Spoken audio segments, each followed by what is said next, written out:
I'm Sabrina. And I'm Nixon, and we're here again at AllHome Somo. And today, we're gonna be featuring for this episode 2 shoe cabinet. And we are super excited to show you the features of these 2 cabinets. For me, this is the Creative Giles shoe cabinet. Para sa akin, we have here ang ating Creative Green shoe cabinet. I would really choose this because hindi naman ako ganun karami mag-shoes because I only have siguro mga 8 or 6 pairs of shoes. Okay. Technically, siguro 4 doon would be sneakers, and then siguro 2 or 3 doon would be black shoes or brown shoes. So the reason why I chose this is because, as you can see, for someone who is also a millennial na hindi naman ganon kailangan karaming sapatos paglalabas, I think this fits my personality also because I'm a very minimalist person.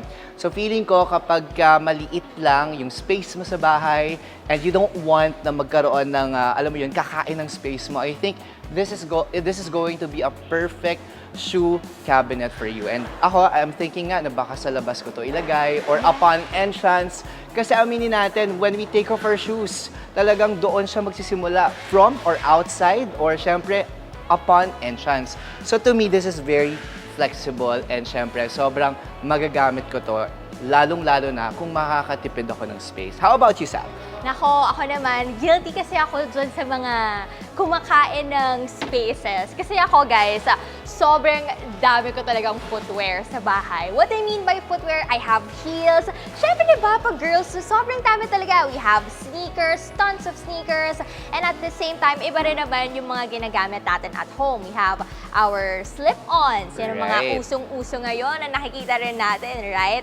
So this one, I think okay na okay to sa akin because this part, pwedeng-pwede nga rin naman nating i-store dyan ang aking mga heels. I would have to say siguro dito because I have 3 pairs of heels.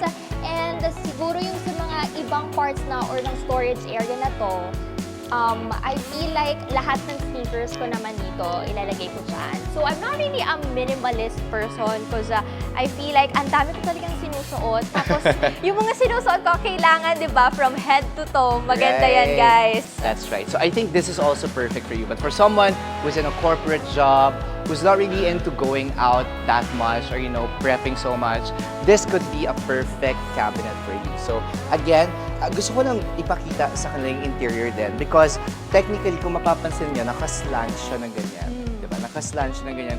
I think because the reason for that is it's easier for you to check which shoe you're gonna get, or it's easier for you to also store them in the storage. So I think that's the reason for that. But definitely, what's nice more about this is aminin natin, may mga naging plantito at plantita during pandemic. So I think if you're a minimalist person like me, which I have like mga succulent at home, I can see my succulent staying here on this top, or maybe some of the gadgets that I use, maybe charger or whatever stuff that I can. Anything you can store. Anything I could store. I think this is really perfect for me. Unlike with her, talagang very straight to the point that I am a shoe rack. But what's nice about hers naman is she has a very wide, what do you call this? Parang tabletop. Tabletop, I would say. Na parang pwede kang maglagay ng anything also. So I think that's what's best about each other's shoe rack. And I guess, guys, if you want to check this out, again, these are available in all home branches across the country. So you might want to check them out. And of course, let's also not forget to check our Facebook and Instagram page, our official Facebook and Instagram page as well. You can see on our screens. Ayan na yan. And also, this is also available po sa ating AllHome app na, guys, I heard, kapag i-deliver sa inyo, sobrang seamless and sobrang wala ka magiging problema. No? So, pag-deliver sa inyo nito, nako, it will only take few days before you could get this. Kaya naman, if I were you, if you don't have the application yet, might as well download it now. It's available on Google App Store and also on Apple Store. Kaya naman, ano pang hinihintay ninyo? Just look for it right now and then mag-register na kayo.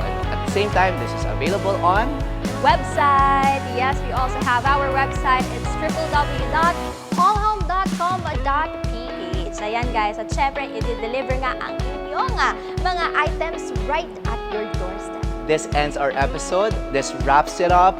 Maraming salamat po for watching again. This has been your host, Nixon Serrano II. And of course, I'm Sabrina Santiago, ang bago nyo nga neighbor kachika here sa AllHome. Bye guys! Bye guys, till our next episode.